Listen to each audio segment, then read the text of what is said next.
Students, आज हम बात करेंगे some deductions from the binomial expansion of a plus X power n। मतलब देखें, जैसे हमने पास्कल्स जो है वो ट्राइंगल से भी इस बात को समझा था कि जैसे अगर मैं a प्लस बी का स्क्वायर लिखता हूँ, ठीक है, मैं स्क्वायर से बात करता हूँ, इसका फार्मूला क्या होता है ये हम जानते हैं जी, a स्क्वायर प्लस 2ab और प्लस बी स्क्वायर आता है, ठीक है। और इसी तरीके से जब हम a प्लस बी का होल क्यूब लिखते हैं तो हमारे पास क्या आता है जी, a क्यूब, ठीक है, 3a स्क्वायर भी आता है, फिर प्लस 3ab स्क्वायर आता है और फिर b क्यूब आता है। अब ये पास्कल ट्राइंगल से हमने कैसे बनाया था, हमने कहा था कि अगर a प्लस बी जो हमें बाइनोमियल एक एक्सप्रेशन है, ठीक है, इसकी एक्सपेंशन हमने करनी है तो जब पावर 0 ली जाएगी तो 1 आएगा, ठीक है। जब मतलब इसको वन वे लिखा जा सकता है, जब पावर 1 होगी तो फिर इसमें मतलब a और b 1 टाइम आएंगे, ठीक है। फिर जब स्क्वायर होता है तो जो आपके पास फर्स्ट है उस a मतलब a जो है a स्क्वायर, उसको आप 1 टाइम लिख सकते हैं, ठीक है। फिर आप अगर मतलब जो है a और b को कंबाइन फॉर्म में अगर आप देखें तो वो दो तरह से लिखा जा सकता है, 2 वे बन जाते हैं, ठीक है। और जबकि बल्कि यहाँ पर हम 2 लिख लेंगे, ठीक है, यहाँ पर हम क्या लिख लेंगे, यहाँ पर हम 2 लिख लेंगे, ठीक है। और यहाँ पर क्या आ जाएगा, हमारे पास 1 आ जाएगा, ठीक है। ये 2 वेज इस तरह से बनते हैं कि देखें 1 वे ये आ गया और 1 वे ये, मतलब a और b को आप दो तरह से लिख सकते हैं। ये इसका कोफिशिएंट आ गया। जब आप क्यूब करते हैं तो यहाँ पर देखें a क्यूब एक उसका कोफिशिएंट आएगा, लेकिन जब हम a स्क्वायर b की बात करेंगे तो एक वे ये है और 2 ये हैं, तो कितने बन गए 3, ठीक है। इसी तरह 2 वेज ये हैं और एक ये है, 3 वेज में हम a b स्क्वायर को लिख सकते हैं और 1 टाइम हम जो है वो a स्क्वायर a क्यूब को मतलब b क्यूब को लिख सकते हैं, ठीक है। इसी तरह अब इससे आगे अगर हम देखें तो अब a प्लस b की पावर अगर हमने 4 लिखनी है, ठीक है, तो हम कैसे लिख सकते हैं। अब a पावर 4 जो है वो 1 टाइम आएगा। अब मैं यहाँ से इसको कंप्लीट करता हूँ, वो 1 टाइम आएगा a पावर 4, ठीक है। और जो अब इससे नेक्स्ट टर्म आ रही है उसमें a क्यूब और b की पावर 1 बढ़ जाएगी, ठीक है। ये कितनी आएंगी जी, 3 और 1 4, 4 टाइम ये आएंगी, ठीक है। अब इससे जो नेक्स्ट टर्म है 3 और 3 6, इसका कोफिशिएंट 6 आएगा। और ये कौन सी टर्म है जी, ये है a स्क्वायर और b स्क्वायर वाली टर्म, ठीक है। और इससे नेक्स्ट जो है उसमें अगर हम देखें तो 3 + 1 4 वेज में इसको लिखा जा सकता है, मतलब किसे, a b स्क्वायर को, क्यूब को, क्योंकि एक पावर कम करेंगे और b की एक पावर बढ़ाएंगे। और फिर लास्ट में अगर हम देखें तो b पावर 4 1 टाइम है। तो हमने एक बात नोट की, हमने ये बात नोट की कि जो हमारे पास कोफिशिएंट्स हैं, ठीक है, बाइनोमियल जब एक एक्सपेंशन की जाती है तो इसमें ये फर्स्ट टर्म है, ठीक है, ये सेकंड टर्म है और ये थर्ड टर्म है। तो इसमें जो कोफिशिएंट्स हैं, फर्स्ट टर्म का कोफिशिएंट और थर्ड टर्म का कोफिशिएंट अगर आप देखें तो वो 1 1 है, ठीक है। और इनका सम किया जाए तो वो इस 2 के इक्वल आता है। इसी तरह यहाँ पर ये फर्स्ट टर्म है, ये सेकंड, ये थर्ड, ये फोर्थ, ठीक है। तो इवन जो टर्म्स हैं इन्हें मैं ब्लॉक में लिखता हूँ, ये सेकंड टर्म और फोर्थ टर्म, अगर इनके कोफिशिएंट्स को आप ऐड करें तो 3 और 1 4। और जो ऑड हैं, ऑड टर्म्स हैं, जैसे ये फर्स्ट टर्म और ये जो हमारे पास है थर्ड टर्म, इसके कोफिशिएंट्स भी ऐड करें तो वो भी 1 + 3 4 बनते हैं। मतलब एक हमें एक लिंक नजर आ रहा है। जैसा यहाँ पे अगर आप देखें तो ये फर्स्ट टर्म है, ये थर्ड टर्म है और ये फिफ्थ टर्म है। तो अब इनके कोफिशिएंट ऐड करें, 1 + 6 7 7 + 1 8। और जो अब और जो इवन टर्म्स हैं अगर आप इसमें देखें 4 और 4 तो ये भी 8 बनता है। मतलब हमने ये बात देखी कि जो सम ऑफ इवन कोफिशिएंट्स हैं, ठीक है, इवन कोफिशिएंट्स हैं, इवन मतलब sum of even number of terms, ठीक है, even number of terms, term number जो इवन होना चाहिए, इवन नंबर ऑफ टर्म जो कोफिशिएंट्स आ रहे हैं, इसके स्पेलिंग चेक कर लेते हैं जी, ठीक है जी। कोफिशिएंट आ रहे हैं, ये इक्वल आ रहे हैं sum of odd number of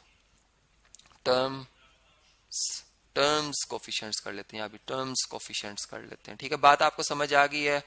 तो ओवरऑल फिर हम अगर एक फार्मूला भी लिखें तो उससे भी हम इसको एक जनरल फॉर्म में लिख सकते हैं, जो कि मैं लास्ट में लिखूंगा, ठीक है। इसी तरह अगर आप इसे नेक्स्ट में देखें तो ये फर्स्ट टर्म है, ठीक है, ये सेकंड है, सेकंड के लिए मैं कलर्स वाइट यूज कर लेता हूँ, ये 5 बनेगा।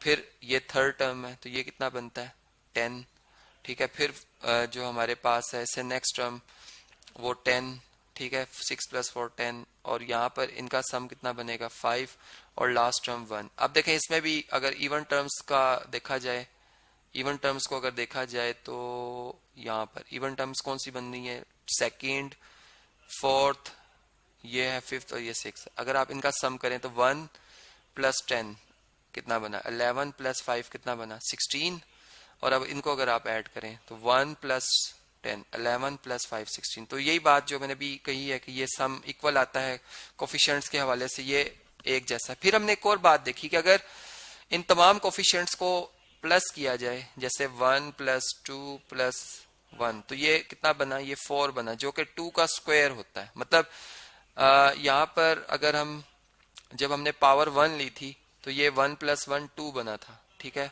पावर 1 लिखने से n को जब हमने 1 लिखा था तो ये क्या बना था जी 1 + 1 2, ठीक है। और जब हमने पावर 0 ली थी तो ये 1 बना था। मतलब इसको मैं लिख सकता हूँ 2 पावर 0, इसको मैं लिख सकता हूँ 2 पावर 1, इधर मैं लिख सकता हूँ 2 पावर 2। इसी तरह अगर आप इन सारों को ऐड करें 1 + 3 + 3 और +1, ये कितना बनता है 4 + 4 8, और ये 2 का क्यूब 8 ही होता है। मतलब एक फार्मूला बन रहा है हमारे पास।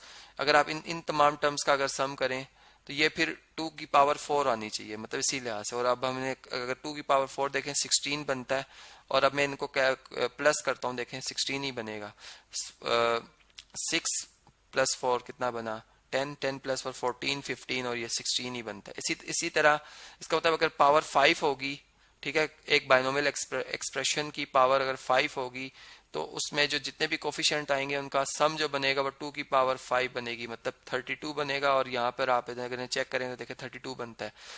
10 + 5 15 16 16, और ये भी 16, 16 + 16 कितना होता है 32। तो ये बिल्कुल ठीक है। इसका मतलब हमने एक और फार्मूला यहाँ पर बनाया, मतलब एक और डिडक्शन हमने यहाँ से की, और वो ये कि सेकेंड डिडक्शन के जो हमारे पास सम ऑफ ऑल कोफिशिएंट्स ऑफ जो है हमारे पास बाइनोमियल एक्सपेंशन, ठीक है, ऑफ बाइनोमियल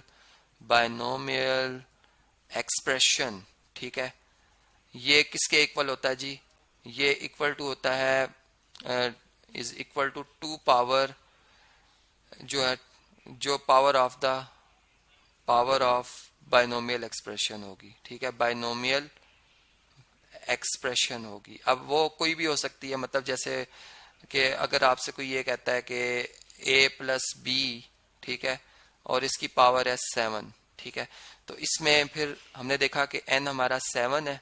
इसका मतलब कि इसमें जो सम ऑफ कोफिशिएंट्स बनेंगे, ऑल कोफिशिएंट्स, ठीक है, वो क्या बन जाएंगे, वो इक्वल टू बन जाएंगे 2 पावर 7, ठीक है।